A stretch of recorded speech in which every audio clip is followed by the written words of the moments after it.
People are not as dumb as the marketing teams will lead you to believe, and it's fine to stand out. If you like something, you should probably fight for it. Feel free to test other things, but don't make whole switches of your branding and your feel of your company just because you think that's what's supposed to be done. You're listening to Customer Growth Sessions, presented by Intergrowth, where we talk through strategies to help up-and-coming e-commerce businesses bring in more customers. I'm your host, Pat Ahern. Let's jump in. All right, listeners, welcome back to the latest episode of Customer Growth Sessions. Today, I'm thrilled to have on Mike Yarbrough, the founder and CEO over at Rustic in Maine. Mike, welcome to the show. Thanks, Pat, man. It's really good to be here. Great talking to you. I enjoyed our pre-conversation that we had before this one. And so I think we've got a lot of good stuff planned. Definitely, yeah. Judging by the pre-conversation, there's a lot of good stuff that we're going to get into today. Can you start out by giving us an overview of what is Rustic in Maine? What do you guys do over there? Yeah, so Rustic in Maine is, we used to say we were a wedding band company, but now we're more of a broader jewelry company. Started in 2016, but our specialty is creating men's wedding bands that have unique inlays, unique materials in them. And so this is kind of how we became known. Somebody would create a ring with like their favorite whiskey barrel in there, or maybe teak wood from an old battleship. We have a lot of really cool stuff from World War I, World War II, and so forth. But it's really about creating rings that tell a story. And so we've expanded that now into our engagement rings. And but that's what the company does. And we've been growing and growing ever since 2016. It's wild. I love it. And I was going to say, looking back, I wish I had known about you guys when I was getting mine and my wife's rings. We ended up getting ours on Etsy, but I would have much rather gone directly to you. Your rings are beautiful. Appreciate that. Thanks so much. Yeah. Of course. Talk to us about the founding story. You started out in 2016 as an Etsy shop. Nowadays, there's 20 people on the team, let's say, ballpark. How did you get to where you are today? Yeah. Well, we've grown quite a bit. So in 2016 was when we officially launched, so April 2016. But if you back up about a year or so, maybe a year and a half before that, I was a software developer and I started to get like carpal tunnel symptoms in my hands. I was doing some blogging and stuff as well. So a lot of typing. And I stopped wearing my regular gold wedding band just because it started to feel cold and heavy. And after maybe 6 months or so, my wife was like, you need to wear something, or you need a ring. I was like, I don't know what to wear. And I was also a woodworker to a degree, just as a hobbyist. And so I went out into the garage, drilled a hole in a piece of wood, shaped it out into a ring. And I said, this will work. And that day, people started asking me about it. Like, hey, what color is your band? And where did you get that from? And so the entrepreneurial side kicked in. And about a year and a half later, we actually launched. And so that was April of 2016. And we originally just started on Etsy, had our first sale that month, and quickly moved over to Shopify once we had sort of more of a collection of rings. But by the end of, just to kind of give you an idea of the growth, by the end of 2017, I had quit my job as a software dev, and we had about 9 people working out of the house.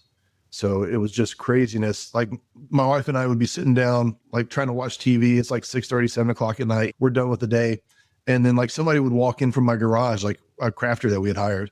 And they'd be like, hey, check this ring out. We're like, okay, I guess we're eating popcorn, like they're showing us their work. So it's just crazy wild. It's just like garage startup days. A lot of small business owners get that story. And so 2018, we grew enough that we got a building here in Huntersville, North Carolina, which is just north of Charlotte. And then we've just continued to grow. We actually have about 33 employees now. So a number of crafters and metal shop crafters, a lot of people on the marketing team and various other positions like that. Yeah. So it's been wild, really wild ride, especially through the COVID years with weddings being all up and down. We weathered that storm, got through it, and we're taking off again. So it's good. One of the things I've been so curious to hear from you, in my experience, a lot of founders really struggle with delegation, and especially in your space. I mean, you're making these really high-end craft rings. How do you get comfortable with the idea of delegating, especially in a space where like there's so much craft that goes into every single ring that you make? That's a really good question. It's almost like if you could imagine an artist being like, I need to hire people to help me do my art, but how do you hand that off? Especially when you start to have your face on it or your name associated with it. And this was one of the reasons why we initially named it Rustic in Maine and not like Mike's Ring Shop or something like that. From the very get-go, the idea was this could be a business. Like this could be more than just me crafting things and as a hobbyist, making a little bit of money on the side. So if it needs to be a business, it needs to be structured like that from the outset. But I also had that same question of like, who's going to want to make rings? Like, this is such an odd thing, like come into my garage, help me make circles so we can sell them on the internet.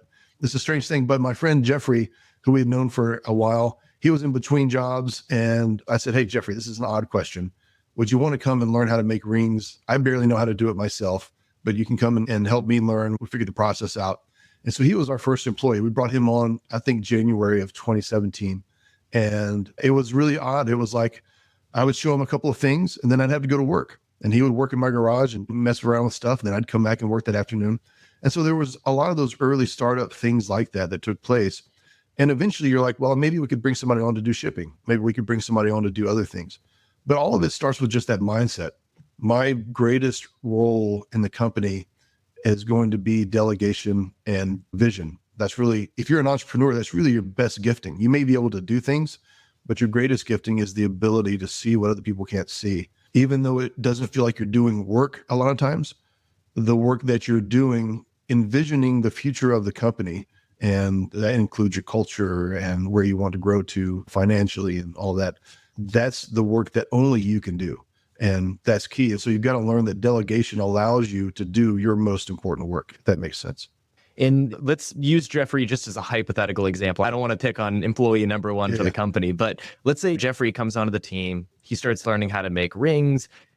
Is there anything that you found gave you more peace of mind in starting to delegate more and more responsibilities to this, whether it's Jeffrey, whether it's another employee on the team? Yeah, actually, some of this actually started back in the software days. So before Rustic and Main really took off, I was still working as a developer.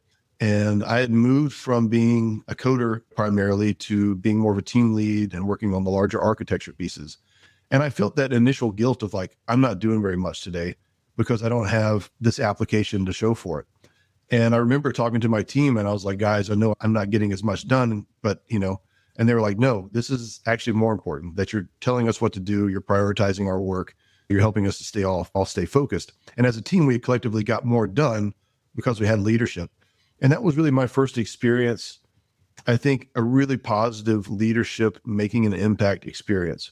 And once I felt that, I was like, oh, this is how things grow. And we've all heard the adage that if you want to go fast, go alone. If you want to go far, go with the team. And it was my first experience understanding that like, oh, there's this role called leadership. And when it's done well, it actually allows other people to prosper and for things to grow beyond what you could be capable of yourself. And so, of course, that got practiced out in our own business. And so with Jeffrey and then the other people that we hired, and it really became, it's a fun challenge. It's like trying to find people who can do things better than you. And when you find it, you're like, wow, that's pretty cool. Because as an entrepreneur, you know a lot of the ins and outs and you can get things done quickly. But when you find somebody who's like, they were made for this, like they love this stuff. I mean, the crafters we have now making the rings, they've made thousands of rings, whereas I've made maybe 1,000 over, all of my time. I haven't made rings in a while, but they're so good at it compared to me now. I wouldn't dare go in and try to make a ring. I'll tell you a quick funny story actually about this, if it's cool. A few years back, my wife and I, she's a vegan and we were traveling. So sometimes finding restaurants is a challenge. We go to this Thai place and they're about to close. They say, hey, come on in. We sit down. She gets some food. She's like, this is incredible. She's eating it. She's like, this is amazing.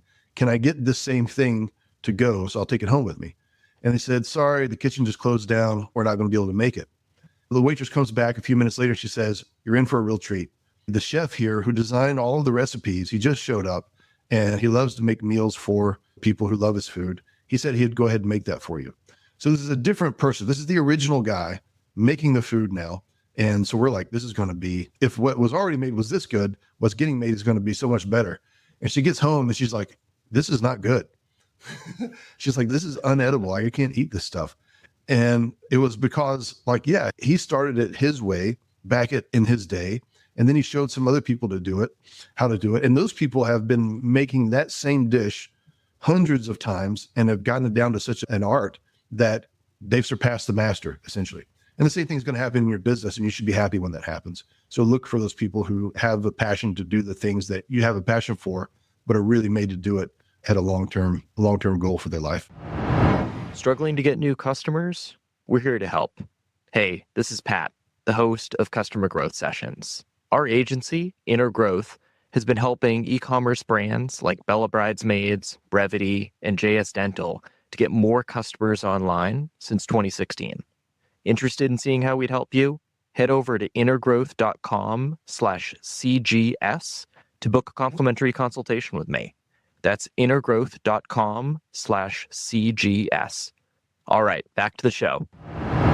And I wish I could credit the person that I heard this quote from. I heard this really brilliant quote when it comes to delegation, which is when you're starting to delegate a responsibility to someone, approach it from the assumption that over time they are going to get to the point where they are able to do it 90% the same as you, like the original craftsman or craftswoman. Yeah. And they really emphasize that 10% differential is not necessarily good or bad. It's just different. In some cases, it's going to be 10% better objectively, exactly as you said, that the original chef at the Thai restaurant maybe doesn't make that dish every day. Yeah. And now he's no longer the master chef. He's, the guy who created the recipe and had that vision. Now he has way better chefs that work for him. That 10% could be that they're more creative in this lens or they're more streamlined in this lens, whatever it may be. But let's say you first hire someone onto the team. My experience has often been if we bring someone new onto the team, they're going to start out nowhere near the same caliber that someone is who's maybe been on the team for 2-3 years. Over time, they're obviously going to get there, but it's a process. Have you found anything that works specifically for you and the team in terms of deciding almost how much do you get involved in the quality control element? How much do you get involved in what can be micromanaging them, let's say in those early stages until they do surpass you? Yeah, it's a good question. And that does happen because even if somebody has been there for a while, sometimes standards, let's say you're building a table and the table's supposed to look like this and the corners are, everything's fitted a certain way. Those, just by human nature, the standards start to kind of let go, get a little bit loose over time. So you got to bring people back in. And when you have an artistic endeavor, when it's like making jewelry, sometimes the things that are difficult to explain, you can't even quite measure it. You can say, it looks like this, but not like this, right? And so there's a tendency to say, well, you can't figure it out. Let me jump back in there and micromanage. But what you really got to do is you got to say, guys, I'm empowering you to determine what needs to be changed on your end to meet the standards that I've set, right? And so instead of getting in there, and sometimes you do have to show people practically hands-on, and that's fine. But a lot of times you just got to point them. Okay, here's what we're creating now, but here's how the product started 2 years ago. Let's get back to that. And then they'll go, okay, I think I know what needs to happen to make that work, right? And if they get stuck and they're creating the same, that's when you're jumping in. And at that point, you're not micromanaging. You're actually wanting that help. They couldn't figure it out themselves. They need the help. Jump in there and show them. And maybe just a little, everything's small in our jewelry world, a small little detail that they've skipped or a step they forgot or something that didn't get passed down from the person who trained one person and trained another person and so on. And so a lot of that is really just saying, here's the standard. And if it's measurable, great, let's point to the measurements. But if it's more of an artistic standard, just keep reminding them, hey, this is what we're going for, and allow them to develop the eye to be able to see it themselves. And people will a lot of times, and some people won't. Some people just can't. We actually hired somebody once who was a really, really hard worker, and we didn't find out until a few months in that she was legally blind.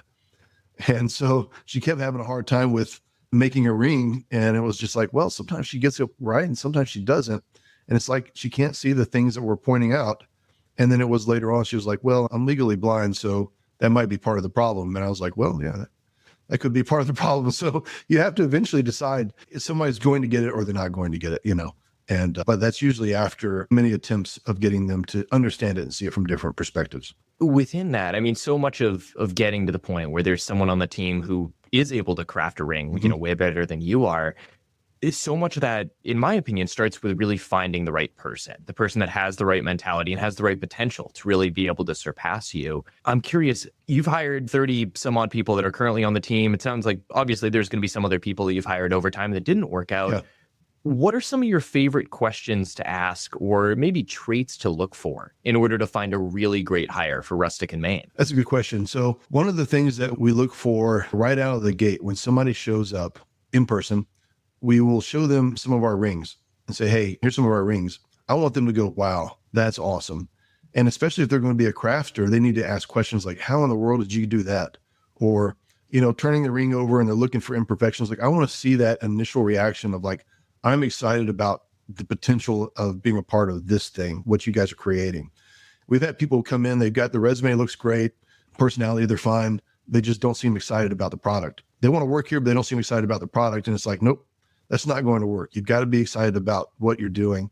And especially as a crafter, you've got to have that initial like, wow, tell me more about this. Explain this to me. they can't wait to get out into the shop and see how it's done and get their hands on it. Like that sort of enthusiasm is a tell sign that's like these people, there's something in them, whether they're coming from a finance background or something that's totally unrelated to what we're doing here. They have that sort of enthusiasm. It's like now you get a chance to unleash that. They're probably going to do really well. So that's one of the things I look for. And the same would be true for any other position. I do want them to be excited about the product, but I also want them to be excited and asking questions around their particular role. They ought to be asking those questions day one, like during the interview. How are you guys doing this? What's making you successful? Yeah, if they can ask the questions, that tells me that they're thinking the right kind of thoughts. But, a lot of times it's industry background when it comes to crafting is fairly irrelevant. People who are really good woodworkers don't necessarily make good ring crafters, strangely enough. Some people don't. It's just all about attention to detail, a certain eye for design, a patience. And those are things that you can't discover until some time passes. Could you tell us a little about the 3-month, and I'm sorry, I'm going to botch the term that you use for it, but I want to say it's like the 3-month trial period that you do for new hires at Rustic in Maine. Yeah. And so we do like a 3-month trial period. And this is everybody who comes on. We basically just say, hey, look, some of the things we do here are so unique. We can't really tell if it's going to be a good fit for you or a good fit for us until after a period of time. This is especially true of crafters. They might start off strong and then they kind of start repeating the same mistakes. They just can't get over a certain hump. And it's like, this is not going to be a good fit. But for everybody we hire, we basically say, hey, we're kind of entering into a 3-month trial period. We want it to work out. We think it's going to work out. But if it doesn't, we're going to let you know, along the way. But also at that 3-month mark, we're going to give you a kind of final like thumbs up or a sorry, this is just not going to be a good fit, right? Sometimes it's sooner than that, but usually it's about 3 months in because we try to give people plenty of time to get right with things. But that's been really helpful because it sets their expectations up front of like, okay, I'm hired, but I'm not necessarily in yet. And so in order for me to be fully in, it's going to take some time and I've sort of got to prove myself, right? And so that's been really, really helpful. And then also it reminds us too that like, okay, they've got a 3-month window that we really need to be monitoring their performance and giving them feedback all along the way so that they can kind of feel that they're getting coached properly as that time, as that kind of clock is counting down. And at that end of that 3 months, we don't want them to be surprised. They should know like I'm in or I'm probably not a good fit. I think that's perfect. I have a 3-month trial period because I've seen a lot of cases where, you bring someone onto the team and there's almost like this honeymoon phase where there's so much enthusiasm, so much excitement. But, if they're not the right long-term fit, that tends to dwindle, whether it's 30 days, 60 days, but like 90 days in, it gives you a really good sense of, hey, is this someone who's excited? Is it someone who can take on the work? Sweden actually is really big on doing that. So over here, that's the norm. You'll get hired in kind of this like conditional hiring phase. Typically it's like 90 days where if it works out, that's great. You stay on the team. If not, you part ways from there. But I love that. I wish it was more common in the US. I think it would be a really great thing to have. Yeah. And a lot of employers, they kind of feel stuck because they brought somebody on. They spend all the time going through the hiring process. They finally got somebody and they don't have a timeline for themselves to know when this person's a good fit or not a good fit. So they'll try to hang on to a bad person far too long instead of sort of like releasing them to go find what is a good fit for them and finding the right match for your own company. And so they sort of get in this holding pattern of like, I really, really want this person to work because we don't want to go through the hiring process again. And maybe it's the best person we can find, all that kind of stuff. And then it'll be a 6 months to a year later. And if they had just said after 3 months, hey, this doesn't seem like this is the right fit, send them on their way and you find somebody else who is. Much better for the company, much better for that person as well. Absolutely. Absolutely. I'm trying to think the good to great Jim Collins, get the wrong people off the bus. Yep. I love that mindset. Yeah. Right people, right seat, all that stuff. Yeah. We're big on that. I love it. Well, Mike, you guys are doing some really interesting things with integrating AI in the hiring process. Can you tell us a little more about what you're doing there? Yeah. AI has been really helpful, even just from creating a job description. So one of the things you can find a templated job description for just about anything out there already on the internet. But if you want to hire somebody for your company that's a bit unique, like we are, you end up kind of like saying, well, it should be a little bit more of these skills and some of these skills. And so you can just tell AI, ChatGPT or Grok, and just say, hey, here's what I'm hiring for in a general sense. Give me a job description for that, and it'll knock it out. It's a big time saver right there. And it's going to come up with things that you didn't think about. But one of the other features that I really like is, and this is especially key for leadership positions or higher level positions, managerial stuff, is asking what kind of personality type would be good for this role. And it'll tell you kind of more on the Myers-Briggs side, someone who's an extrovert would be good for this, or somebody who's an introvert would be good for that. But it'll also list out, here's some personality types, in Myers-Briggs personality types that would be a perfect fit for this role, and here's why. And one of the things that we've done for our higher level positions is just, we'll ask candidates, tell us what your Myers-Briggs personality type is. Go take the 16 personalities test and see what it comes back with and let us know. And that's a really good indication for us as to whether this person is going to be a good fit or not. Introverts like myself can do a really good job of appearing extroverted, but sometimes you really need a strong extrovert in a role because they need to be out seeking connections and partnering with their team and all that stuff. Other times it's not as important, but some other aspect of the personality could be. And so that's really good. And one of the things I like about it too is, I don't know why this is the case, but as a business owner, sometimes we're so close to our own business, it's difficult for us to see the right way forward. But we could step into somebody else's business and do it pretty easily. And so it may be difficult for us to see who's the right hire versus who we've had in the position before, other companies that we might be thinking of, et cetera. And AI basically just does that objectively and says, if you're hiring for this role, this is the kind of person you want. And it'll give you 4 or 5 options. It's super, super helpful. That's brilliant. I'm going to need to start trying that out over at Intergrowth as well. I love that you guys are doing that. And if you want to take that to the next level, you can also use AI to say, hey, give me some interview questions for this role that I'm hiring in. And it'll help snuff out things like, are you an introvert, extrovert? Why do you all the different questions that could be good for the role. So you don't really have to come up with that stuff. And while we're humans, we can come up with that. We have the brain power to do it. As business owners, we're busy. There's a lot of stuff on our plate, and anything that can just take some of the slog work out of our day is nice. And so AI is perfect for that kind of stuff. Tell me if this sounds like you. You've started scaling the business through PPC channels like Facebook, but now it eats up 80% of your marketing budget, and ad costs continue to rise, pushing your margins down more and more every month. PPC is great for scaling your business in the early stages. The issue is PPC is like a faucet. As soon as you stop spending money, the sales instantly go away. So rather than paying per customer, we work with brands to build a steady stream of new customers through SEO. Those customers continue to flow for years after brands stop working with us. Interested in hearing more? Reach out to us directly at intergrowth.com/CGS to book a complimentary strategy session with our team. And, my personal experience with AI has been, it's such a great brainstorming tool. Mm-hmm. So if nothing else, to your point, ask AI, like, hey, what sort of questions should I be asking to vet for these particular personality traits?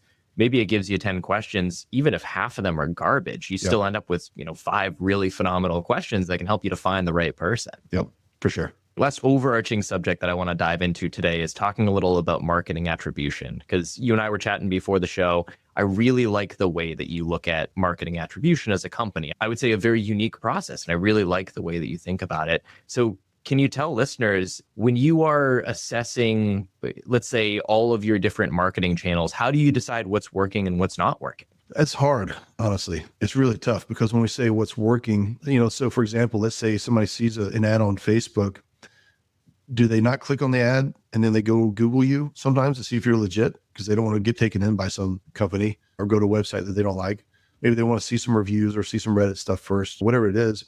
So they go to Google and then they see some ads on Google, and then maybe it's like, oh, that's right. Actually, I think I pinned some of their stuff over on Pinterest, right? It's like, who gets the credit? And if one of those links in the chain may be a minor link, but it might be a really critical link to get the customer to go and actually convert. And so it's really difficult to know exactly like where I should give attribution to certain things. And so what we'll end up doing a lot of times is just going like, okay, we increased ad spend over here, let's say Google, for example, and we had a jump in sales the next week.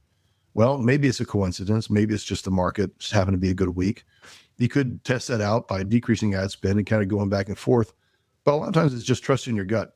It's like, does this ad seem to be getting some traction? Yeah. Well, Google's telling me it's only getting a 2.5x. Well, that's not great off of, from what I'm spending. I'd rather get a 3.5 or 4x or something like that.